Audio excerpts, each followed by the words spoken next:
Un exemple, je vous ai souvent ici cité le cas de la barbe. Mas'alatu al-lihya. Le prophète sallallahu alayhi wa sallam a dit, dans beaucoup de versions du mec qui tourne autour de... Même maintenant où il a réuni 5 mots, hein, utilisés dans... Salam wa rahmatullahi wa barakatuh. Et même maintenant où il a utilisé 5 mots. Enfin, a réuni 5 mots, disons, enfin, par rapport aux différentes versions du hadith sur la barbe. Le prophète sallallahu alayhi wa sallam a dit, dans le hadith, أعفو اللحية وقص الشوارب أو أعفو اللحى وقص الشوارب. Laissez pousser la barbe et la moustache, c'est comme ça que vous l'appelez? Raser la moustache ou la tailler. Bon. Le hadith est là. T'entends des gens qui te disent Al-Ijma'. Le consensus dit que. Ok. Très bien. Allons-y. Non, lisons. C'est tout. On lit seulement. Bon. Tu trouves qu'il y a un avis de Ahmed ibn Hanbal qui dit le contraire de ce que tu dis.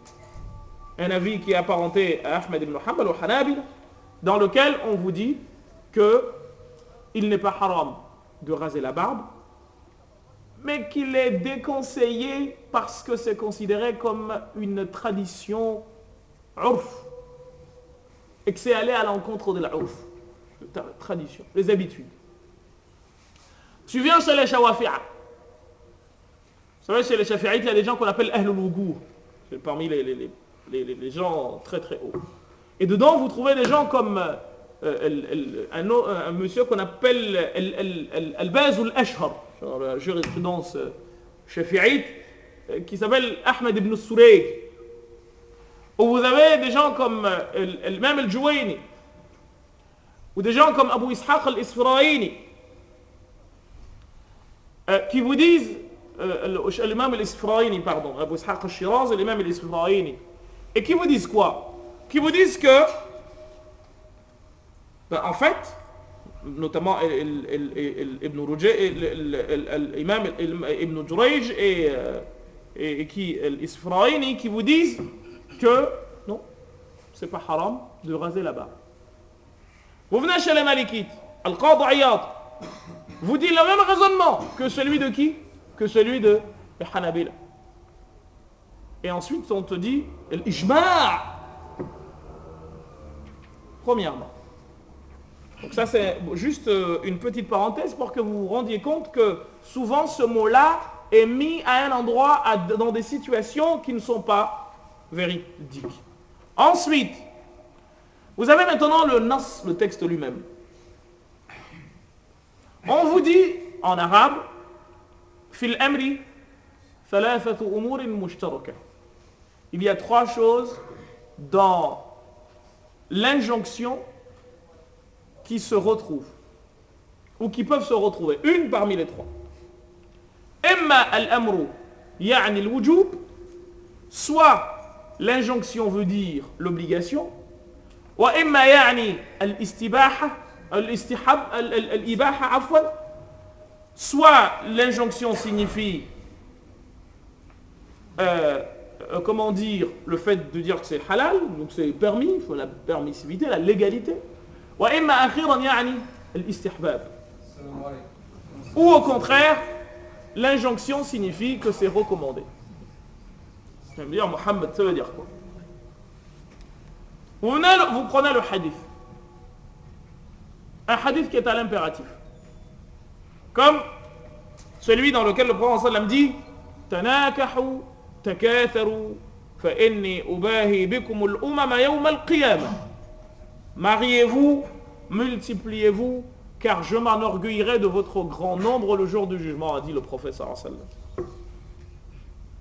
هل النكاح واجب؟ على ماذا ذهب العلماء جمهور العلماء؟ Les savants, la majorité des savants musulmans ont dit qu'il était quoi? qu'il était recommandé. إذن هذا أمر, c'est une injonction, لكن عني به الاستحباب. On dit mustahab, c'est recommandé de faire. Alors que le verbe est à quel mode? À l'impératif. Et bien, qui vous dit que a'fu al-lihya, ce n'est pas l'istihbab? Vous suivez le raisonnement ou pas? D'autres vous disent oui, il y a une règle qui dit si l'injonction est venue telle qu'elle, sans commentaire, sans précision, eh bien, elle signifie l'obligation. Ah, le Qadr Iyad, il vous répond. Qu'est-ce qu'il vous dit? Il dit, le prophète sallam a dit, khalifu al-yahuda wal-nasara. Khalifu al-yahuda wal-nasara. Distinguez-vous des juifs et des chrétiens. Wa a'fu al-lihya wa qassu al-shawarib. Donc il vous dit, eh bien là, il y a une précision qui est faite. Qui est quoi? Qui est qu'en fait, c'était par rapport à une période donnée. Et par rapport à des gens précis. Qui eux avaient l'habitude de raser, etc. Et bien là, vous voyez bien que c'est donc plus dans la notion de l'istihbab, parce que c'est en relation avec quelque chose, et bien on ne peut pas dire que c'est une obligation parce qu'il n'est pas mutlaq. Mais au contraire, il n'est pas absolu, mais il est au contraire justifié par le fait que c'est le comportement de telle et telle personne. Et le Jumhur, la majorité dit quoi? La majorité dit non. Wajib, c'est obligatoire. Ou d'autres disent c'est très recommandé. Qu'est-ce que tu veux? Mas'ala fiqhi, c'est une question de jurisprudence. Mais tu entends quelqu'un qui te dit non, mais toi tu n'as pas la barbe, je ne te suis pas dans la prière. Ah bon? Celui qui n'a pas la barbe, je n'écoute pas ce qu'il dit. Min haqq. C'est ton droit. Mais voyez-vous, la bêtise humaine jusqu'où elle est poussée? Mais qu'est-ce que vous voulez qu'on vous dise? À un moment donné, on se dit, mais on est dans un monde de fous. Et c'est tout à fait normal qu'on vienne monnayer nos voix contre vote contre mosquée, ou contre permis de construire. Là, on te donne le permis, mais pour construire, il faut te réveiller tôt. Mais c'est comme ça. Parce qu'on en est à ce niveau. Donc, quelqu'un vient et te dit, oh, le prophète sallallahu alayhi wa sallam a dit. Ah bon? Et comment ça se traite? Ton hadith là, est-ce que ça ne fait pas partie de ce qu'on appelle hadith al-ahad? Et hadith al-ahad, des savants ne l'ont pas accepté.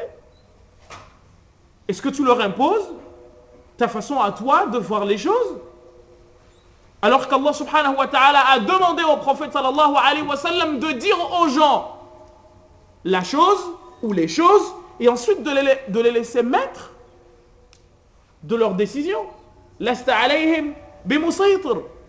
Tu n'es pas là pour leur imposer ton opinion, mais au contraire, balligh kama umirt. Balligh ou dhakkir innama anta mudhakkir. Innama adatu hasr عندنا في اللغة العربية. Tu n'es que un rappeleur, si le mot était ainsi pouvait nous être permis. Tu n'es qu'un avertisseur, et l'avertisseur, il tape, il dit attention. Le rappeleur, il tape ou il dit faites gaffe. Là, et voilà, on va faire une question. Oh là, lui il n'a pas la sunna. Ah bon? Mais il est sunna. Attends, toi t'as pas la sunna toi. Qu'est-ce que vous voulez si on en est réduit à là alors qu'on est en train d'aller sur Mars? Et les exemples comme ça, je pourrais vous en donner des tonnes. C'est déjà l'heure, non? Encore une minute ou c'est bon? On a dépassé? 2? On a dépassé de 2 minutes?